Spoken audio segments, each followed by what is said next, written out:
اس ساخت کا بنایا ہے کہ اس میں مختلف قسم کی چیزیں شامل کر دی ہیں. یعنی ایک انسان جسمانی لحاظ سے، نفسیاتی لحاظ سے، جذباتی لحاظ سے اور بایولوجیکل لحاظ سے کبھی کمزور ہوتا ہے، کبھی مضبوط اور کبھی درمیانہ درجے کا. آپ کبھی کسی مزدور کو دیکھیں گے کہ وہ سخت گرمی کے عالم میں ایسا کام کر رہا ہے کہ جو کوئی بہت زیادہ طاقت والا کام ہے، تو آپ اس کو دیکھ کے کہیں گے کہ میں تو یہ کام کبھی نہ کر سکوں اس موسم میں، جیسا یہ کام کر رہا ہے، یہ انسان کام کر رہا ہے. آپ کیوں نہیں کر سکیں گے؟ کر سکتے، کیونکہ آپ میں وہ طاقت نہیں ہے جسمانی جو کہ اس شخص میں موجود ہے، وہ زیادہ مضبوط ہے آپ کی نسبت. اسی طرح ایک مزدور جب کبھی آپ کے آفس میں آ جائے گا اور آپ کو آفس میں بیٹھے وہ کام کرتے ہوئے دیکھے گا مختلف فائلوں کے، تو وہ سوچے گا کہ شاید یہ کام میں کبھی نہ کر سکوں. وجہ اس کی کیا ہے کہ وہ جسمانی لحاظ سے جو طاقتور ہے لیکن ذہنی لحاظ سے جو علم کی طاقت ہے وہ اس کے پاس نہیں ہے، وہ اس کے لحاظ سے کم ہے، جس کی وجہ سے وہ آپ جیسا کام نہیں کر سکتا. تو یعنی کسی کو اللہ تعالیٰ نے بہت زیادہ علم دے دیا، کسی کو کم، کسی کو بہت کم اور کسی کو نہ ہونے کے برابر. تو اس طرح سے ہر انسان کے اوپر جب اللہ تعالیٰ نے تقدیر کے مطابق زندگی گزارنا لازم قرار دے دی گئی، تو اس کا مطلب ہے کہ اللہ تعالیٰ نے جو چیزیں ان کی تقدیر میں لکھ دی ہیں، جس طرح کی اللہ نے تقسیم کی ہے، دراصل وہ لوگ اسی کے ہی قابل ہیں.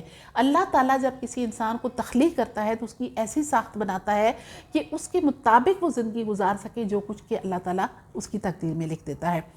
آپ دیکھتے ہیں کہ قرآن پاک میں اللہ تعالیٰ نے واضح طور پہ کہا کہ اللہ تعالیٰ کسی کی طاقت سے زیادہ اس پر بوجھ نہیں ڈالتا.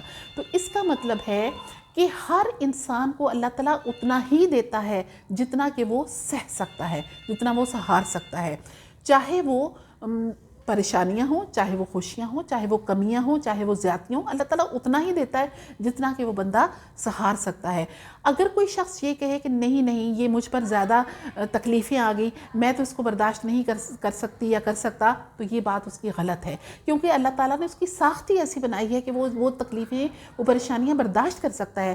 آپ دیکھتے ہیں کہ کئی دفعہ کچھ لوگ پریشانیوں میں مبتلا ہوتے ہیں، ہم سوچتے ہیں کہ ہم ان کی جگہ ہوں تو ہم کبھی بھی یہ برداشت نہ کر سکیں، یہ پتہ نہیں کیسے برداشت کر رہا ہے. وجہ اس کی کیا ہے کہ اس کو اللہ تعالیٰ نے اتنی طاقت دی ہے کہ وہ جو اللہ تعالیٰ اس پہ پریشانیاں ڈال رہا ہے وہ اس کو برداشت کیے جا رہا ہے. آپ کو اللہ نے اتنی طاقت نہیں دی، اگر اتنی پریشانیاں آپ پر پڑتی تو آپ برداشت نہ کرتے. تو اب وجہ کیا ہے کہ جب ایک انسان کو بہت زیادہ دے دیا گیا، ایک کو کم دے دیا گیا یا نہ ہونے کے برابر دے دیا گیا، تو اس کی وجہ یہ ہے کہ اللہ تعالیٰ آزماتا ہے. یہ دنیا آزمائش کی جگہ ہے. اللہ تعالیٰ نے جو چیزیں تقسیم کر رکھی ہیں اپنے بندوں میں، اللہ تعالیٰ اس تقسیم کے ذریعے اپنے بندوں کو آزماتا ہے کہ کیا وہ اس کی تقسیم سے خوش ہیں، شکر گزار ہیں، اس کے مطابق بہترین انداز سے زندگی گزارتے ہیں، یا ناشکری اور مایوسی کا شکار ہو کے شیطانی رستوں کی طرف چلنا شروع ہو جاتے ہیں. اب اگر دیکھیں تو اس دنیا کی جو زندگی ہے وہ ہم گزار رہے ہیں اللہ کی لکھی ہوئی تقدیر کے مطابق، جو اس نے انسانوں کی پیدائش سے پہلے لکھ رکھی ہے. اس تقسیم کے مطابق ہم یہ زندگی گزار رہے ہیں. اگر ہم بہتر انداز سے گزارتے ہیں، اس چیز پر ایمان لاتے ہوئے کہ اچھی اور بری تقدیر پر ہمارا ایمان ہے، اللہ نے لکھی ہے، اس کے مطابق ہم نے بہتر انداز سے زندگی گزارنی ہے. اگر ہم پر کچھ برا ہے تو وہ بھی آزمائش کے لیے، اگر کچھ اچھا ہے تو وہ بھی آزمائش کے لیے. تو دراصل ہم اب خود اپنے لیے لکھ رہے ہیں اس زندگی کے لیے جو کہ مرنے کے بعد کی زندگی ہے. مرنے کے بعد کوئی تقدیر کام نہیں کرے گی. وہ تقدیر صرف اس دنیا تک کے لیے ہے، وہ تقسیم صرف اس دنیا تک کے لیے. اس دنیا کی جو تقدیر ہے، تقسیم ہے، وہ دراصل ہم خود لکھ رہے ہوتے ہیں. ہم جو کام کر رہے ہوتے ہیں اس دنیا میں، اللہ تعالیٰ کی طرف سے جو آزمائشیں ہیں، یہ نہ سمجھے کہ برا وقت جو ہے وہی آزمائش ہوتی ہے، یا آپ کے پاس کچھ کم نعمتیں ہیں تو وہی آزمائش ہوتی ہے. اچھا وقت، بہت زیادہ نعمتیں بھی آزمائش ہوتی ہے کہ آپ اس کو صحیح طریقے سے لے کر چل رہے ہیں کہ نہیں. تو جب ہم ان آزمائشوں پر پوری طرح اترتے ہیں، اللہ کا ہر دم شکر ادا کرتے ہیں، اپنے اللہ تعالیٰ کے بندوں کے کام آتے ہیں، ان کو خوش رکھنے کی کوشش کرتے ہیں، ان کے حقوق پورے کرنے کی کوشش کرتے ہیں، تو آپ سمجھ لیں کہ آپ اپنی اس دنیا کے لیے بہت بہترین لکھ رہے ہیں.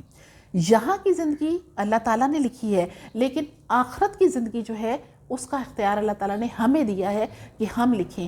ہمارے دائیں بائیں 2 فرشتے ہیں جو روز لکھتے ہیں اور ہمارا اعمال نامہ اللہ تعالیٰ تک پہنچاتے ہیں، جو وہاں پر محفوظ ہو جاتا ہے، اور پھر وہ روز حشر ہمارے سامنے لا کر پہنچا دیا جائے گا. اور اگر ہم اللہ کی لکھی ہوئی تقدیر پر ایمان لاتے ہوئے اپنی زندگی کو بہترین انداز سے گزارتے ہیں تو پھر یقیناً ہماری آخرت کی زندگی جو ہے، جو کہ ہم خود لکھ رہے ہوتے ہیں اپنی بہترین زندگی گزار کر، تو اس میں بھی کامیابی ہمارے لیے ہے.